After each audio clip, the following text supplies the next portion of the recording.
Welcome to Rock Show Critique, and today we have another special guest in our In Conversation series.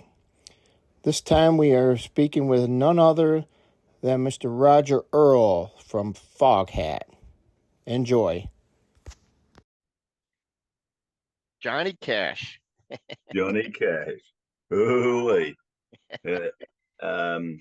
He's. I never got to see him, but Johnny Cash. I grew up about when I was 11 or 12 years old. My older brother Colin used to buy all the early Sun stuff. Johnny Cash, Jerry D. Lewis, the Elvis Presley when he was great, and I love Johnny Cash, even though he didn't have a drummer in his band. Then there was always this terrific rhythm. And more importantly, there were stories. There were always stories.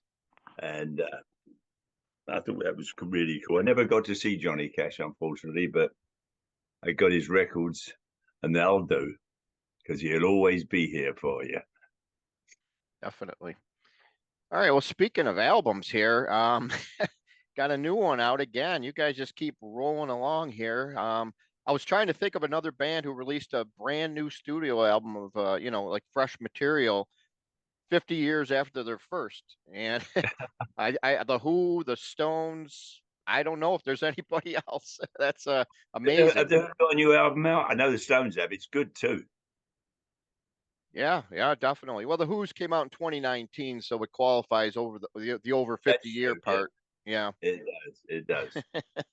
So, but other than that, I mean, to be talked about with those guys, mentioned in the same, lumped all in the same shoe there with 50 years of that's amazing feat. It is. The thing is, I'm real fortunate. It's like careful what you wish for. I always, when I started playing drums, actually, it was always music in our household. And my older brother's 4 years older than me, so I got turned on to Sun Records, or the people that were on Sun Records at an early age, and that's what started me. I did start to learn to play piano at the beginning because my father played a bit of piano. My older brother Colin played piano more in like the Jerry D. Lewis style of piano playing. I can play a 12-bar C in the key of C real slow. But drums, they're louder than the piano. I said, that's for me. Yeah, so Sonic Mojo came out November 10th. And tell us about the guys you got playing with you on the album. Scott Holt joined us 2 years ago. Our lead singer at the time, Charlie Hune, decided to retire. He only gave me 3 days' notice before we were start rehearsals to go out on tour. You usually spend a week down in Florida at our studio in DeLand and work on stuff. But Charlie sent an email to our manager and said, I won't be at rehearsals, I'm retiring. And I haven't heard from him since. I hope he's all right. I mean, we worked together for over 20 years, did 4 studio albums and 3 or 4 live albums. So it was kind of weird him. But you know what? I don't think, I don't know that I'd want to announce it to the world that I was retiring. I don't want to retire. I love what I do. I'm playing a blues rock band and I have the time of my life. Anyway, Scott Holt joined us then. He played with Buddy Guy for 10 years, so he can play and sing. Brian Bassett, our lead and slide guitar player, is also our producer and engineer, so he's the bright one in the band. And he was with Wild Cherry in 1976, play that funky music, white boy. Mm-hmm. And so we play that on occasion as one of our encores. And play that funky music and slow ride. Yeah, people start dancing to that. They listen to us for the first hour and a half or whatever, but those 2 songs, they get up and dance.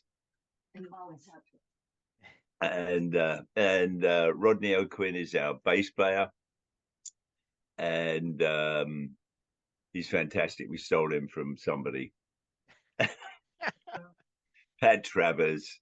Ah, Uh, Pat is still my friend, though. I called Pat Travers up and said, "All right, we steal your bass round." He said, "Yeah."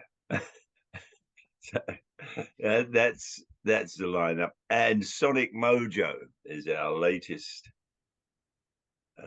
album CD. Oh yeah, it's where is it? I don't have it here, but it's purple vinyl, purple vinyl, nice. purple vinyl, and hold on, here we go. Ah, Uh, uh, uh, my there's the manager big says one. Ah, there we go. The but big my one. man handed that to me.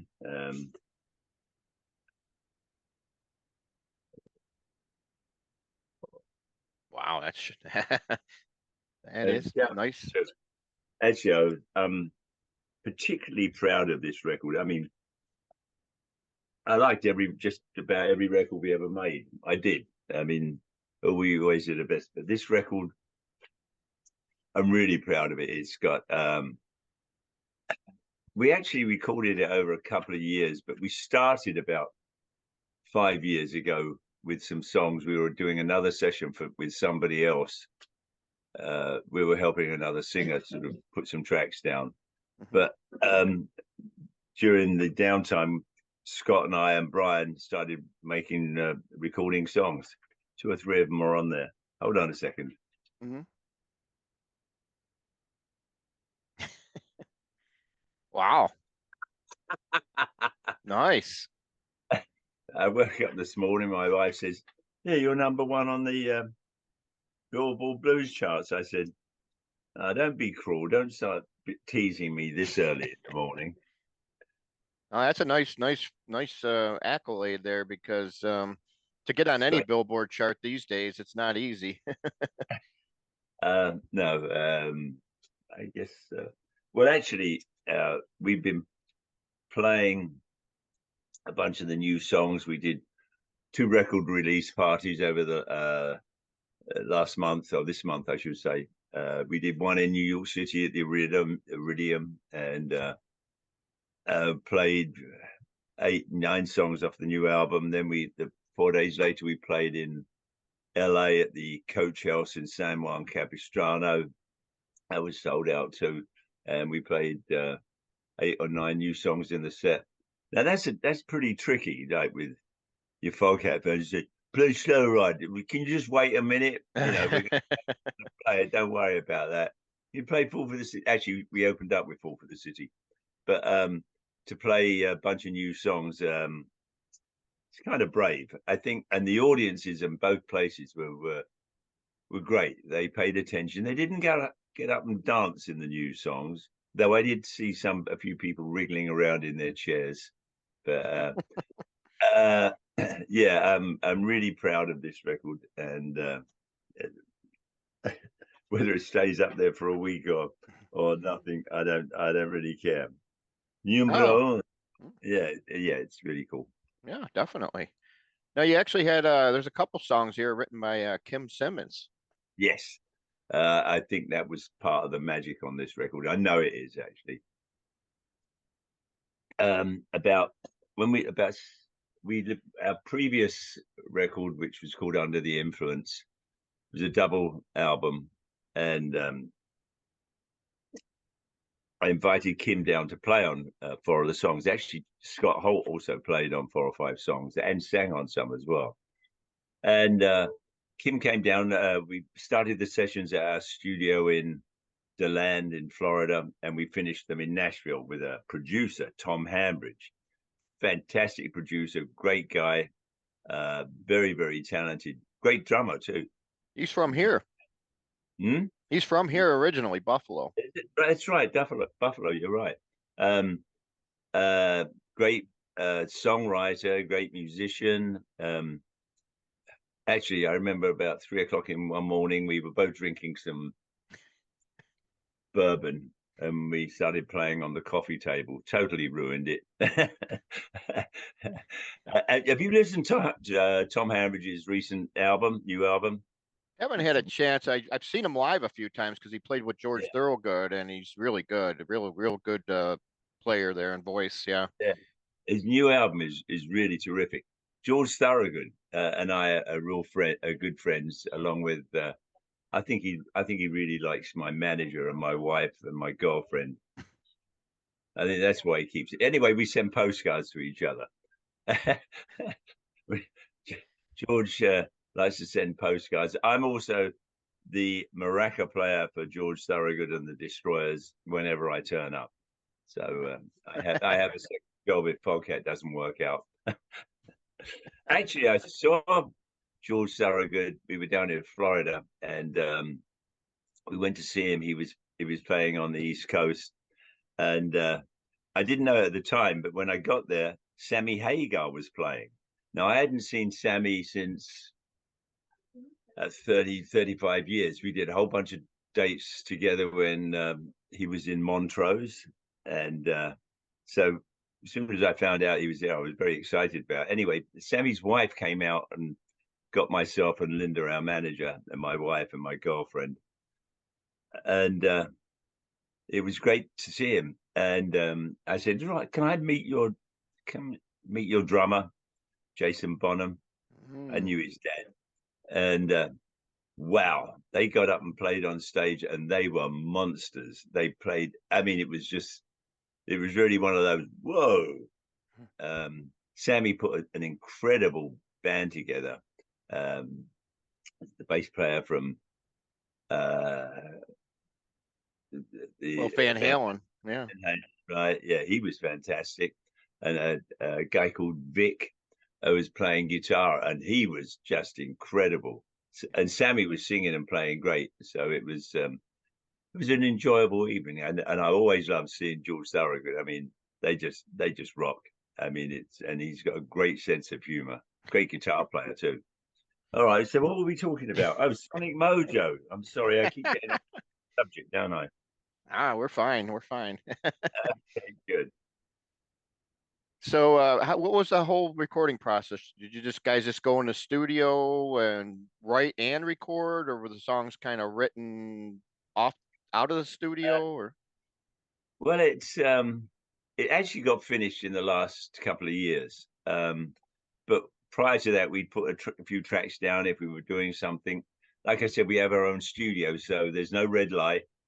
Um, Normally we're down there like January, February, March, you know, prior to going out and playing. But actually this year we've got like 4 or 5 dates already in January. So we'll have to sort of stay down there and work it out. We always add like 4 or 5 new songs to the set. But as I said, we're playing like 8 or 9 songs from the new album at the moment. So, you know, that's really brave. Yeah, But definitely. um, yeah, it's we have our own studio, so it's a house on 10 acres in the middle of nowhere. The couple of the neighbors keep an eye on it for us when we're not there. We just have like hogs, wild hogs, that is, nasty little sods they are, deer, and we have one lion or panther, I think, that's been photographed. Beautiful looking creature. Anyway, I digress. We just set up in the living room. Um, we just normally what we do is we just start playing. You know, Scott will start singing a song or a blues song or something, and when we feel like we've warmed up ourselves up enough, which is usually after a couple of hours of playing, then we start figuring out what we want to record. I might have some lyrics and that I'll write down. Like on the new record, my older brother Colin Earl, used to be the piano player in Mungo Jerry. In the summertime, da-da-da-da-da-da. Hmm. And actually, the singer in Mungo Jerry was the singer in the first band I was in. We went to school together, um, and he sent me some lyrics, and I put them, I gave them to Scott, and it was about, it's kind of like a bluesy country tune. It's I wish I'd been there Hmm. when Hank Williams came to town in his cowboy suit, his Stetson hat on his head, wearing it like a crown. Oh, I wish I'd been there when Hank Williams came to town. I'm a Hank Williams fan. Loved his early stuff. I mean, one of the beautiful things about him as a songwriter, I mean, so many people have covered his songs over the years, and they're still relevant. That sort of "Oh Lonesome Me," yeah, good stuff. Anyway, that was a really cool song to work on. But basically, this album, uh, it's basically a blues rocked album, but um, without the blues, there will be no music, no current music. I mean, that's what started it, the blues. Then we got jazz, then we got bebop, then we got rock and roll, country music, gospel music. I mean, this is the land of music. This is why I live here in America. Well, I've always loved this country. It's like it gave music to the world. The whole world listens to American music, that's what for me America has given to the world. You know, you even like current musicians, you know, with rock and roll or blues or rap or what they call R&B now. Um, I always thought R&B was like Motown, but hey, music shouldn't stay exactly the same. It should always change, I think, because it means, you know, when you're growing up, I think the young people, certain songs, certain music reminds you of a time. Music should be entertaining, it should be uplifting, or if you want to be really sad, you probably don't need to be helped with that. Oh dear, Yep. got sad. So, oh, sorry, I'm all right now. But yeah, I'm really pleased with this album. It was we recorded it in our own studio, and we had fun doing it. Yeah, I liked the good arrangement on the way they sequenced the album. I really enjoyed like driving on. I don't appreciate you. Time slips away. Those were the ones that like really stood out for me. And I keep going back to listening to those ones. And the more you listen to them, the more you appreciate them. You know. Thank you. Yeah, unfortunately, when we finished our last studio album, um, Kim came down and played on 4 of the songs, as I said before. And after we finished recording, he said to me, he said, "I really like to write some songs for Foghat." I said, "That would be great, Kim, so long as you're playing on them." And he smiled. Kim sent me 4 songs. It was about a couple of years ago. It was just his vocals, guitar, and I think he was playing to like a click track or something. And unfortunately, Kim passed away last December, so he couldn't play on them. But I think the 3 songs that we actually did, we kept one of them back for the next album. Um, I think he will be pleased with it. She's a little bit of everything. I claim, and the rest of the band claims, it was written about Kim's wife, Debbie.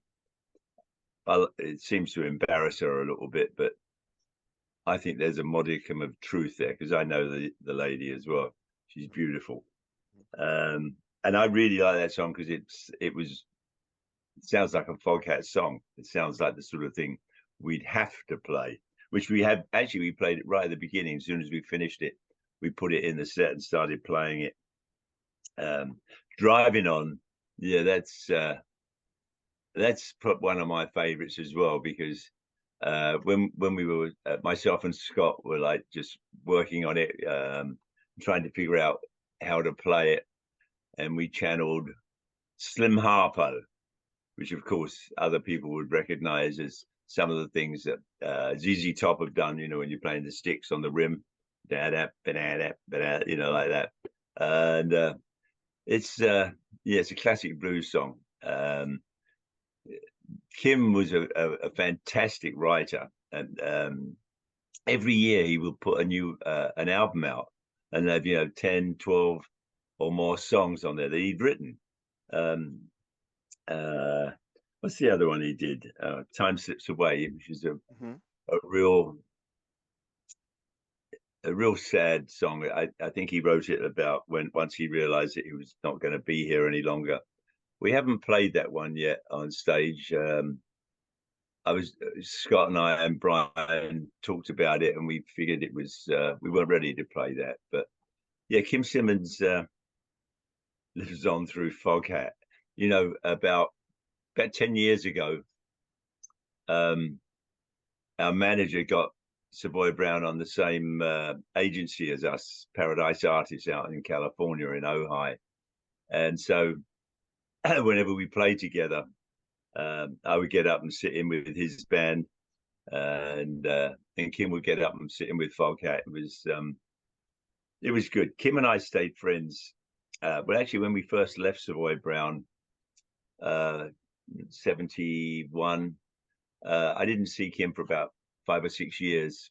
We reconnected around 76, and they got busy and had a bunch of hits, and so did Foghat. But Kim was a beautiful man. He was a great blues guitarist in my estimation, and a great songwriter. And yeah, I miss him. And but he gave us these songs. He also gave me my first job in a band in Savoy Brown, so he means a lot to me. Yeah. So what keeps you doing this after all these years? What drives you to continue on? What's what? Really good coffee. No, no, I'm one of those fortunate few in this world that gets to earn a living playing, and I play in a great band. I mean, Scott Holt is a fan. Like I said, I've known Scott since 2014 when we first met and started writing music together on jamming. Um, he's an absolutely brilliant guitar player. I mean, he played with Buddy Guy for 10 years, so he's got those chops. Great singer, great blues singer, brilliant songwriter as well. Uh, uh, our lead guitar player and slide player, Brian Bassett, is also our engineer producer as well. And like, he's just a fantastic player. He actually toured with Rob Price, our original lead and slide guitar player, and Lonesome Dave. So he's been with us 27 years now, playing in Foghat. And Rodney O'Quinn, we stole him from Pat Travers' band. I mean, because our previous bass player, Craig McGregor, said, he called me up one day after he'd been to see Pat Travers, and he said, "You want to get Rodney O'Quinn in the band? He's like a mini me." So I stole him. So it sounds like you guys are just having a really, really great time together and everything. We are. We have a blast. The band in every this is a band in every sense of the word. We have a great time on stage, creating music almost daily. Whenever we get together, we come up with something. Like at sound checks, we'll probably do like one song from the set, like usually "Fall for the City." That sort of sets everything up for our front of house engineer. Then we're just on stage jamming until somebody says, "Look, what about the other band? The opening act. Can you gonna let them play?" We go, so we don't want to be like rotten bastards or anything, and so we have to move off the stage. But yeah, I mean, I'm having the time of my life in this band. Great people, incredible players, and we're having fun. And a quote from a great philosopher: "Isn't fun the best thing to have?" For sure. And so touring today as opposed to like the 70s and 80s, what has changed that you like? What has changed that you dislike? Obviously there's differences compared to back in the day compared to now. Yeah, it's changed in some ways. 90% of our dates we fly in. We do between 60 and 70 shows a year. I carry my pedals, my cymbals, and my snare drum, and backline company supply a DW kit to my specs. Any DW kit sounds great. And we fly in. There's occasionally we'll have to do overnight drives in minivans or a Sprinter. And that's another cool thing with this band. You know, because of the way flights have like tripled in cost, but that's another story. Mm-hmm. You know, we might have a show that's only like 3 out of 400 miles away, but you have to take 3 flights to get there, and you're not going to get there till like 6 o'clock in the evening, which is not going to work. Right. So, so we drive overnight, and nobody argues about it. In fact, they even say it's like, "No, I want to drive. No, I want to drive." So, like I said, this is a band in every sense of the word. We have a great time. In fact, a quick story here. We played in El Dorado, Arkansas. There's not El Dorado. There are signs all over the theater saying El Dorado is how you're supposed to pronounce it. Huh. So we did. And they were a fantastic audience. And after the show, in fact, it was that night we played 3 of the new songs from the new album. They both went down well. And we went backstage, and Scott and I were having a glass of wine, which is generally our beverage of choice afterwards. Actually, wine is supposed to be good for you. Shouldn't have told me that. Anyway, we're sitting backstage, and Scott says to me, he says, isn't this cool, Roger? He said, you know, what other job could you have when you finished working? People stand up and clap and cheer for you. So, It's true. I know how fortunate I am, and realizing how fortunate you are is half the battle to being happy and enjoying life, I think. Yeah. So, when listening to music these days, are there any newer artists or bands that catch your attention, or do you kind of just stick to your classic artists that you've always listened to? Occasionally I get a chance to listen to the opening act. As far as listening to music, no, I'm one of those boring old people. I listen to Sirius XM, and my favorite is the Tom Petty channel, deep cuts or vinyl. That's what I listen to when I'm in the car. If ever I get a CD like the Stones CD, that's a really great record, great sounding record too. The Stones CD is really good. I have a car that has a CD player. I don't have the little things that people like No sticking. plugging in. No, playing vinyl in the car never worked. They did have it back in the day, apparently, but you had to stop the car. that probably didn't really work. But I thought CDs worked really well. They worked well for me. I guess eventually I'll join the 21st century, but at the moment I'm happy with my CD player. I have my car's 2018. But it's got a great sound system in there, Bang & Olufsen sound system, so I can crank it up and the speakers don't flap or anything. They say things like, "You sure you want to hear this, Mr. Earl?" This loud. Yeah, I'm somewhat hearing challenged because of playing drums for like 60 odd years. They'll do that to you. Now it seems like these days, back in the, back in the early '70s, mid '70s, ticket prices were so affordable. It was unbelievable to go to a concert. Yeah, But nowadays, I mean, I'm seeing ticket prices for any of these higher tier acts are going for a couple hundred each. It's just outrageous. What's your take on all this? about $500.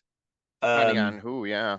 there's um, there's a couple of reasons for that. We try to keep our prices down anywhere between 25 and I think the other day, I don't know how I got hold of it.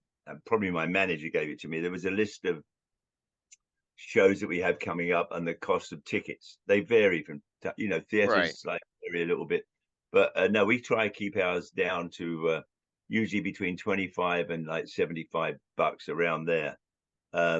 If you're Bruce Springsteen, I don't, I like Bruce. Don't get me wrong. I think Bruce is like a great talent.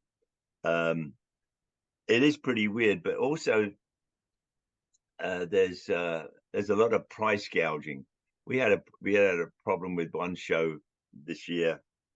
It got cancelled, but the people who bought tickets, and it was, it had nothing to do with us, couldn't get their money back, and it was just somebody ripping people off. The venue wasn't selling tickets. As far as we knew, the show was still on, but somebody was just taking the money. Yeah, it's horrible. I mean, I remember when occasionally something pops up on our Facebook or our fan page of when somebody went to sort of see a Foghat show for $5. But there again, everything seems to go up. Yeah, we try to keep our ticket prices as low as possible. That's usually governed by the promoter, but it's also governed by how much we charge. We don't have a lot of sale. No, we have very little to say on that. It's not Right. up to us. Actually, Foghat will play for free if it could. We actually get paid for traveling. Playing, we do it for free. But getting on planes, trains, automobiles, that's what you get paid for. All right. Well, speaking of tour dates, we'll end with this. So you guys, I see, got a bunch of dates listed into late 2024 there on your website there. Obviously, can we expect a few more dates to be added down the road? Oh yeah, yeah. We've got already got a. In fact, we were having a conversation with our agency last night because they're on the West Coast, we're on the East Coast, and we've got a bunch of stuff in the work. So I imagine it's going to be a banner year for us. Normally, we try and do. Last year, we only did about 50 something dates. We normally do between 60 and 70. So yeah, I'm going to roll till I'm old and rock till I drop. Stop it! No, stop it. No, I love going on the road. It's in my DNA. In fact, it was rough during the COVID nightmare. Though I, in fact, had a pretty good time, but it took me, I mean, sitting around practicing on your pads and sitting down playing it's okay, but I love playing in a band. That's the whole joy of making music, playing with other people. In fact, Foghat, just about always, we have everybody in the room, singer, bass player, two guitars. That's how we make our music. Occasionally we'll re-overdub the vocals, but like on our current album, a number of them were the vocals that we just did straight away. It was just me and Scott playing. I mean, and we go, well, all right, let's put the bass and guitar on. And other times we'll sit there and with the four of us working, and Brian has to press the buttons as well. Yeah, it's I'm one of those fortunate few in this world. I get to earn a living doing something I really love, and careful what you wish for. All right. Well, I appreciate all your time today, and good luck the rest of the way with the album, and hopefully it'll keep staying up on the charts there for you. That would be fun, wouldn't it? Yeah. Yeah. It's been a pleasure talking to you, Joe. And you're up in Buffalo. Yeah. We haven't been there in a while. We should probably come up there, shouldn't we? Yeah. Come back to the Riviera. We will be glad to see you. Okay. Good talking to you. Thank you. All right. Take care. Will do. Bye. Thank you.